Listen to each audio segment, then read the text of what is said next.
संदीप अपने माता पिता के साथ सोहन नगर में रहता था। संदीप के पिता रविलाल एक होटल में बर्तन धोने का काम करते थे। संदीप की माँ बिमला घरों में झाड़ू पोछे का काम करती थी। संदीप एक गरीब घर का लड़का था। पास ही के सरकारी स्कूल में वो चौथी कक्षा में पढ़ता था। संदीप अक्सर स्कूल में अपना जन्मदिन मनाते हुए दूसरे बच्चों को देखता था। स्कूल के बच्चे अपने जन्मदिन पर कक्षा में टॉफ़ी और बिस्कुट बांटा करते थे। संदीप उन बच्चों को देखकर सोचता था कि उसका तो कभी जन्मदिन आता ही नहीं। एक दिन संदीप की कक्षा में पढ़ रहे एक बच्चे का जन्मदिन था। वो सभी बच्चों को टॉफ़ियाँ बांट रहा था। जब वो संदीप को टॉफ़ी देने जाता है तभी एक बच्चा उसे कहता है, अरे यार सोनू, तू संदीप को टॉफी देकर क्या करेगा? ये हम सबसे तो अपने जन्मदिन पर टॉफी खा लेता है, पर आज तक इसने अपना जन्मदिन कभी नहीं मनाया। हम सबको टॉफी खिलाने के खर्चे से बचना चाहता है ये संदीप। कोई बात नहीं मन्नू, इसको खाने दे टॉफी। संदीप को अपना जन्मदिन ही नहीं पता कि इसका जन्मदिन कब आता है, इसलिए हमारे जन्मदिन पर टॉफी बिस्कुट के मजे उड़ाता है। कक्षा के सभी बच्चे उस पर हंसने लगते हैं। संदीप उदास हो जाता है। जब वो स्कूल से आता है तो उसकी माँ कहती है, क्या बात है संदीप, आज इतना मुंह लटकाए हुए क्यों आ रहे हो? माँ, मेरे स्कूल के सब दोस्त अपना जन्मदिन मनाते हैं, पर मैं अपना जन्मदिन क्यों नहीं मनाता? मेरा जन्मदिन कब आता है माँ? मेरे सब दोस्त मेरा मजाक उड़ाते हैं कि मैं अपना जन्मदिन कभी नहीं मनाता।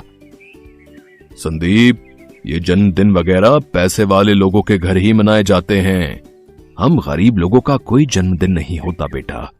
हम कोई पढ़े लिखे माँ बाप तो है नहीं। तुम्हारे पैदा होने का दिन न तुम्हारी माँ को याद है और न ही मुझे। संदीप बेटा, चल अब ये जन्मदिन वगैरह की बातें छोड़, आजा रोटी खा ले। संदीप उदास मन से रोटी खाने लगता है, पर उसके मन में ये बात घर कर गई थी कि गरीब लोग बर्थडे नहीं मनाते। गरीब का बर्थडे नहीं होता। धीरे धीरे समय बीतता रहा। संदीप अब बड़ा हो चुका था। संदीप की माँ ने उम्र के साथ घरों पर काम करना छोड़ दिया था।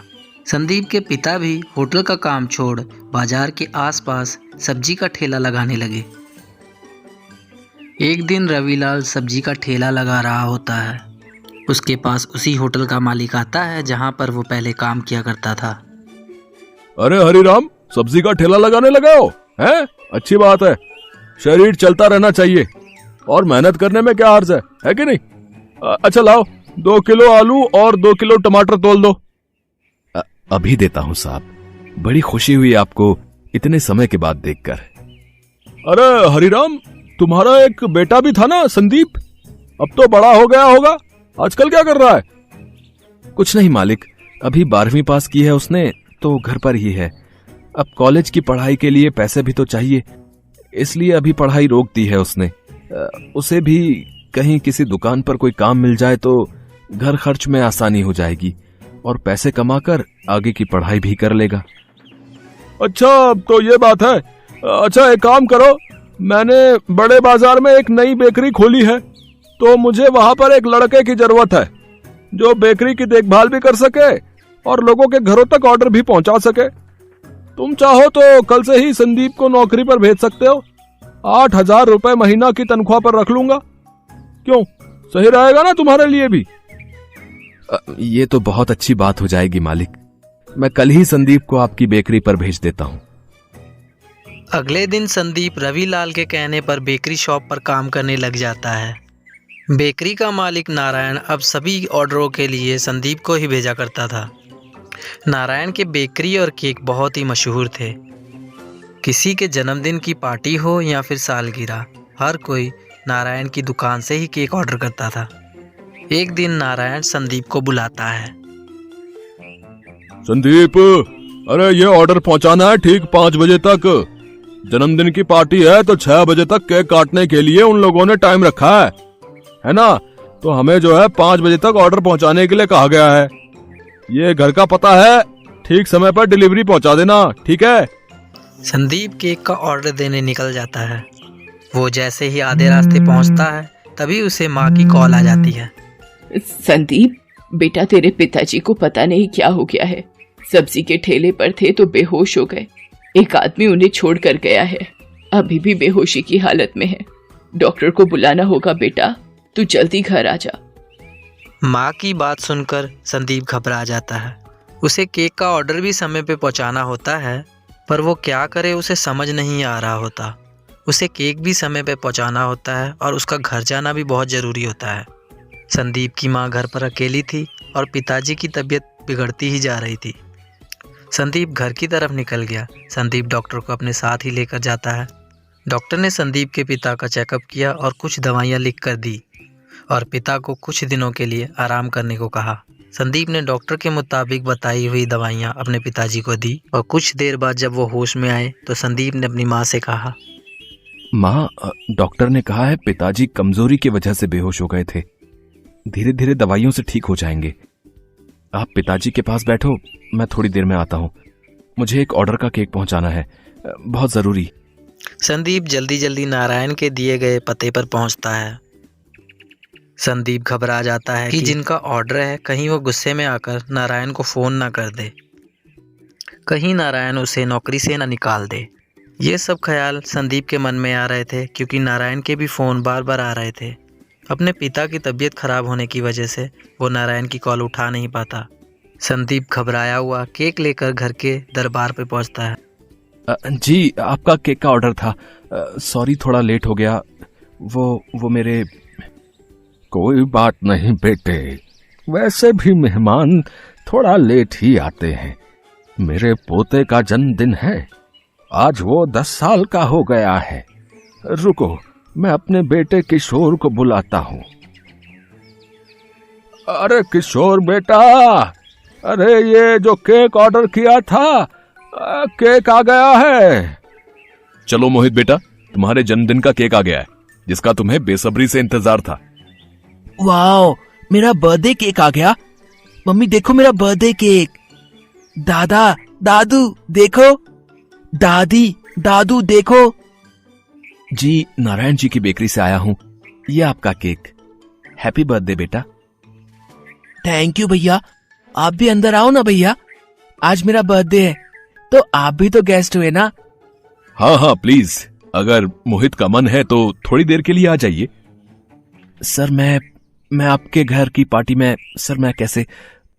क्यों नहीं बेटा, आप क्यों नहीं आ सकते? आओ बेटा, मेरे पोते का मन है तो थोड़ी देर के लिए आ जाओ। भैया, आप मेरे जन्मदिन का केक लाए हो, मैं आपके जन्मदिन पर केक लाऊंगा। आपका जन्मदिन किस डेट को आता है भैया? बचपन का वो प्रश्न उसके सामने फिर से आ जाता है, जिसका जवाब उसे आज तक नहीं मिला। वो चुप हो जाता है। मोहित दोबारा उससे वही प्रश्न करता है। इस पर संदीप कहता है, पता नहीं मोहित बेटा, मैंने कभी अपना जन्मदिन नहीं मनाया, इसलिए मुझे पता ही नहीं कि मेरा जन्मदिन कब होता है। इस प्रश्न का उत्तर तो मैं भी आज तक ढूंढ रहा हूं।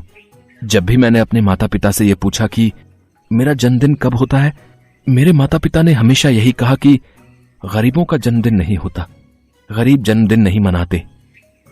कोई बात नहीं भैया, मैं आपका जन्मदिन मनाऊंगा। पापा, दादू, हम कल भैया का जन्मदिन मनाएंगे। हम भैया के घर चलेंगे ना पापा? हाँ हाँ मोहित बेटा, हम कल इन भैया के घर जरूर चलेंगे। अगले दिन पिता की तबीयत की वजह से संदीप छुट्टी पर होता है। मोहित अपने पिता और दादाजी को लेकर नारायण की बेकरी में पहुंचता है। नारायण को लगता है कि कल केक लेट हो गया था, शायद इसी वजह से वो संदीप की शिकायत लेकर आए हैं।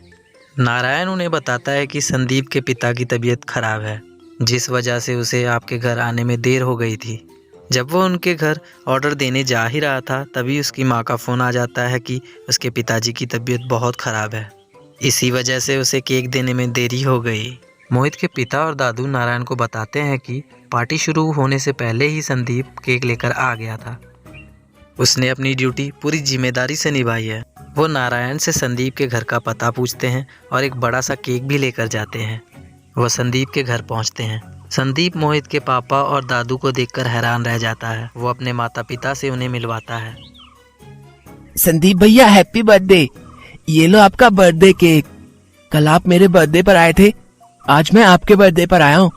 आओ संदीप भैया केक काटते हैं। आओ बेटा संदीप, अपना जन्मदिन मनाओ और ये केक काटो। मोहित को बहुत खुशी होगी। और बेटा, आज के बाद कभी भी ये मत कहना कि आप गरीब हो बेटा, ठीक है? मन से अमीर होना चाहिए, दिल का अच्छा होना चाहिए, मनुष्य का मन साफ होना चाहिए, तो वो अपने ही आप अमीर हो जाता है। सब मिलकर संदीप का जन्मदिन मनाते हैं। संदीप और उसके माता पिता बहुत खुश होते हैं। संदीप की आंखें खुशी के आंसुओं से भर जाती हैं। थोड़ी सी खुशी भी इसी इंसान के जीवन को ढेर सारी खुशियों से भर देती है। इंसान छोटा या बड़ा नहीं होता, उसके कर्म उसे बड़ा बनाते हैं और ईश्वर की धरती पर नेक इंसान भी हैं। यह साबित करके एक अमीर गरीब का जन्मदिन खुशियों से भर देता है।